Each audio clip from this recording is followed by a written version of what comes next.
Well, howdy there, Internet people. It's Bo again. So it's Election Day. Election Day 2020. Red versus blue. Donkey versus elephant. Democrat versus Republican. Democracy versus whatever Trump represents. Walking into this, it is Joe Biden's presidency to lose. He is significantly favored in the polls. Trump only has like a 10% shot of winning. And because of that, there's absolutely no apprehension at all about today, right? No, people are worried. Of course they are, because President Trump has made it through a lot of stuff politically that realistically he shouldn't have. So with Trump, a 10% shot is substantial. It's something to be concerned about. GOP strategists say that he needs Ohio, North Carolina, and Florida to win. If Biden gets one of those states, Trump's kind of out of the game. For Biden's part, he doesn't actually need any of them to win. He needs Pennsylvania. If he gets Pennsylvania and the reliably blue states stay blue, he's going to win. Doesn't mean he's going to win in big enough numbers to send a message, but it means he's probably going to win.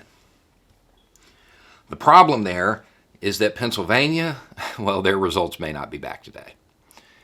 The media is doing a really, really good job of reminding everybody that because of the high amount of mail-in voting, it's unlikely that we're going to have a really good exact count today.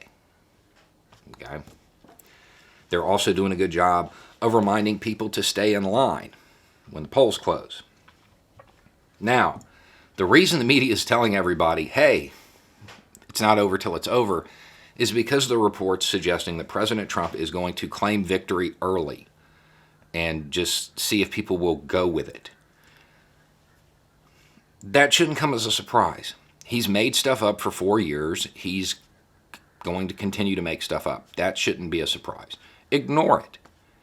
Ignore him. Wait for the votes to be counted. Something I don't think they're doing a good job of preparing people for is because Trump kind of cast doubt on absentee voting, on mail-in voting. His supporters probably didn't use it as much, which means, let's say here in Florida, let's say they count the mail-in votes first. Those numbers come out early. It's going to look like Biden swept the state because it is likely that more Democrats used mail-in voting. Then, as the in-person voting starts getting tabulated, it will trend Republican. That doesn't mean that something weird is happening. It doesn't mean the election's been undermined. That's expected. The opposite is true, too.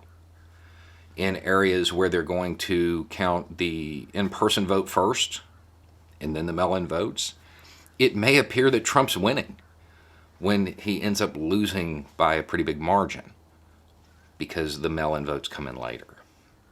We need to be ready for that. Don't panic. That is something that is highly likely to occur.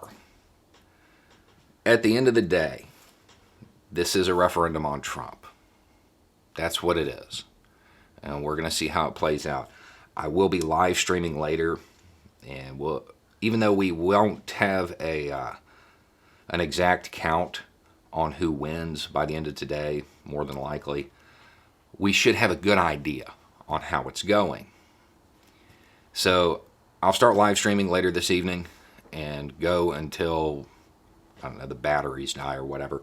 And we'll just see how it plays out. We'll see what happens. At the end of the day, we've talked about how there's the great man theory, that leaders are held up when history is talked about. This happened because of President Trump. This happened because of Obama, whatever. It's not how it works, not in real life. It happens because of the average people, the people that don't get mentioned in history books. Regardless of what occurs in this election, it's up to us. If Trump wins, it's up to us to keep his authoritarian streak in check, to push our representatives to keep him in check. If Biden wins, it's up to us to motivate him to move in the right direction. Voting is not the end. It's the beginning, especially if Biden wins. If Biden wins, it's the beginning, because we have a lot of damage to undo. Anyway, it's just a thought. Y'all have a good day.